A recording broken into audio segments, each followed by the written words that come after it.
Assalamualaikum warahmatullahi wabarakatuh. Kami dari kelas analitik dan visualisasi data A kelompok 11 akan melakukan presentasi terkait jurnal yang kami buat, yaitu dengan judul Analisis Pengaruh Minat Baca Terhadap IPK Mahasiswa. Pertama-tama perkenalkan, nama saya Aditya Risa Putra dengan NIM 2024 1010 1103. Saya Bismaka Auren Paradian dengan NIM 2024 1010 1089. Saya Yohanes Rifki dengan NIM 2024 10 10 10 29. Saya Indra Nur Cahyo, NIM 2024 10 10 10 41. Saya Renji Rizky Maulana dengan NIM 2024 10 10 11 14. Di sini kami mengangkat jurnal yaitu analisis pengaruh minat baca terhadap IPK mahasiswa. Salah satu aspek penting yang wajib untuk dipenuhi oleh setiap individu adalah pendidikan. Pendidikan sendiri merupakan salah satu wadah untuk meningkatkan kualitas sumber daya manusia supaya tujuan pembangunan nasional bisa tercapai. Setiap orang ketika menjalani pendidikan biasanya cenderung menginginkan hasil belajar yang baik. Hasil belajar yang baik ini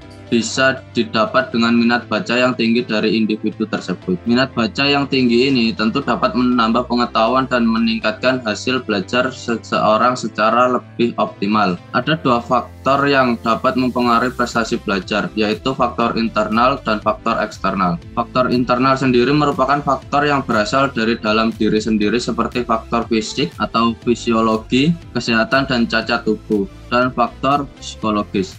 Sementara untuk faktor eksternal adalah semua faktor yang bersumber dari luar diri seperti faktor keluarga, faktor sekolah, dan faktor masyarakat. Pada pernyataan di atas dapat diambil informasi bahwa minat baca masyarakat Indonesia sangat tergolong rendah termasuk mahasiswa. Padahal mahasiswa sendiri merupakan generasi penerus yang paling dekat untuk melanjutkan perjuangan bangsa. Di sini dengan adanya dorongan membaca dari dalam diri mahasiswa tentunya dapat membuat mahasiswa untuk lebih giat belajar untuk mendapat IPK yang optimal. Diawali dengan minat membaca itu sendiri nantinya dapat mempengaruhi prestasi belajar dan sebagai daya penggerak atau motivasi untuk individu itu menjadi lebih baik. Hal ini tidak menutup kemungkinan bahwa besarnya IPK yang diperoleh mahasiswa dipengaruhi oleh minat baca mahasiswa itu sendiri.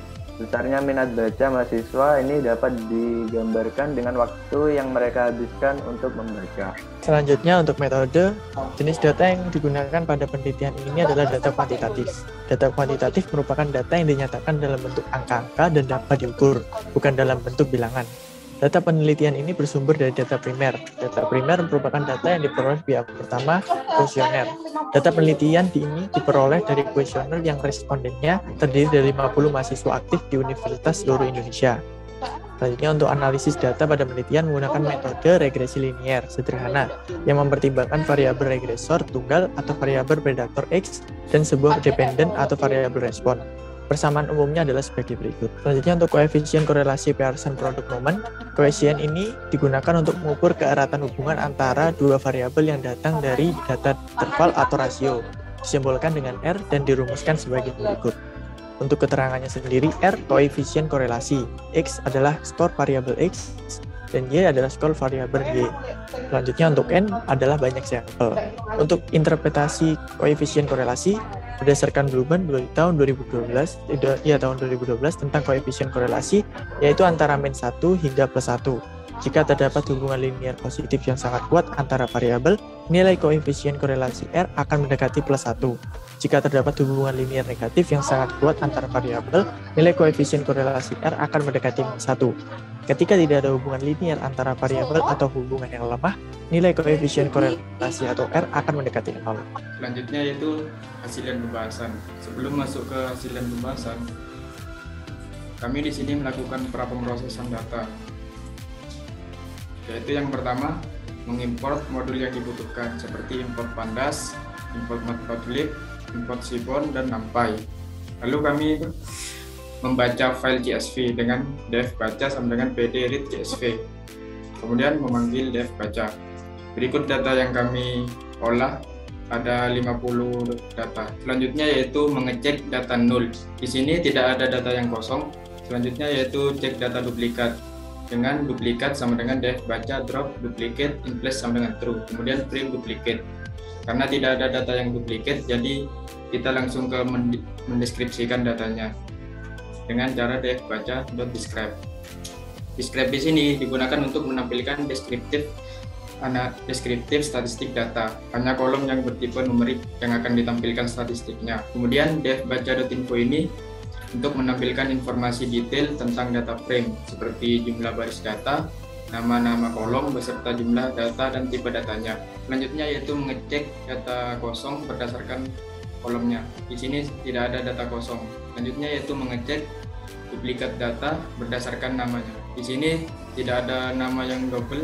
Selanjutnya yaitu melakukan reduksi data dengan cara core sama dengan dfbaca.core. LT figure fixesnya 13,10, SNS heatmap core and not sama dengan true, cmapnya plt cm reds plt show. Reduksi data ini digunakan untuk menguji korelasi antar fitur. Selanjutnya hasil dan pembahasan yang pertama yaitu visualisasi data terkait IPK mahasiswa berdasarkan universitas. Di sini berdasarkan visualisasi data tersebut yang dengan menggunakan teknik plotting scatter plot diperoleh data IPK mahasiswa di semua universitas tersebut di atas 3,0. Kemudian yang kedua, visualisasi data aktivitas membaca dengan IPK mahasiswa. Berdasarkan visualisasi tersebut, aktivitas membaca dapat mempengaruhi nilai IPK yang diperoleh mahasiswa tersebut.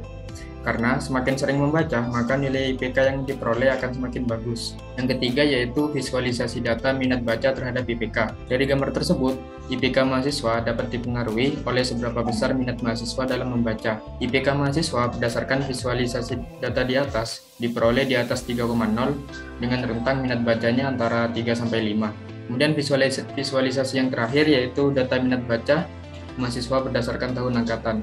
Minat baca mahasiswa dari angkatan 17-20 rata-rata berada di antara 3-5. Hal ini cukup membuktikan bahwa setiap angkatan mempunyai minat baca yang cukup baik. Selanjutnya teman saya akan menjelaskan. Jadi hasil analisis menggunakan metode regresi linear. Tabel di atas menunjukkan bahwa jumlah observasi sebanyak 50 data. Jumlah dari variabel minat baca sebesar 176, jumlah variabel IPK atau Y sebesar 164, dan jumlah perkalian variabel X dan Y sebesar 592,35. Jumlah kuadrat dari variabel minat baca X sebesar 766 dan jumlah kuadrat dari variabel IPK sebesar 543,53. Berdasarkan tabel di atas dan hasil perhitungan regresi, maka diperoleh nilai A sama dengan 2,918 dan nilai B 0,103, sehingga menghasilkan persamaan regresi Y sama dengan 2,918 ditambah 0,103. Kemudian menghitung rata-rata X sehingga diperoleh X sama dengan 3,52 dan juga rata-rata Y dengan nilai Y sama dengan 3,28. Berdasarkan hasil perhitungan peneliti diperoleh nilai dari koefisien korelasi sebesar R sama dengan 0,525. Interpretasi koefisien korelasi dari hasil R sama dengan 0,525. Maka tingkat koefisien korelasi antara minat baca dan IPK mahasiswa memiliki hubungan dengan tingkat yang sedang. Kesimpulan dan saran. Berdasarkan hasil perhitungan interpretasi koefisien korelasi, ditemukan bahwa dengan nilai koefisien korelasi person product moment yang sebesar 0,525, minat baca dan IPK mahasiswa memiliki tingkat koefisien korelasi yang sedang.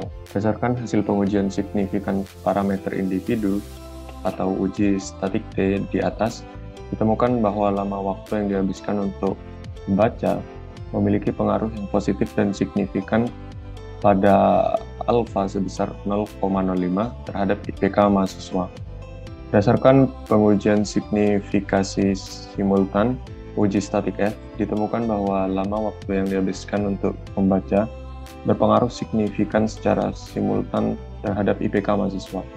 Dan berdasarkan uji koefisien determinasi, ditemukan bahwa lama waktu membaca berpengaruh terhadap IPK mahasiswa sebesar 27,6%, sedangkan sisanya sebesar 72,4% dipengaruhi oleh faktor lain seperti kemampuan membagi waktu, kegiatan selain kuliah, jam kuliah, jumlah SKS yang ditempuh, dan tingkat stres mahasiswa. Demikian presentasi yang dapat kelompok kami sampaikan. Apabila ada kekurangan dan kesalahan, kami mohon maaf. Wassalamualaikum warahmatullahi wabarakatuh.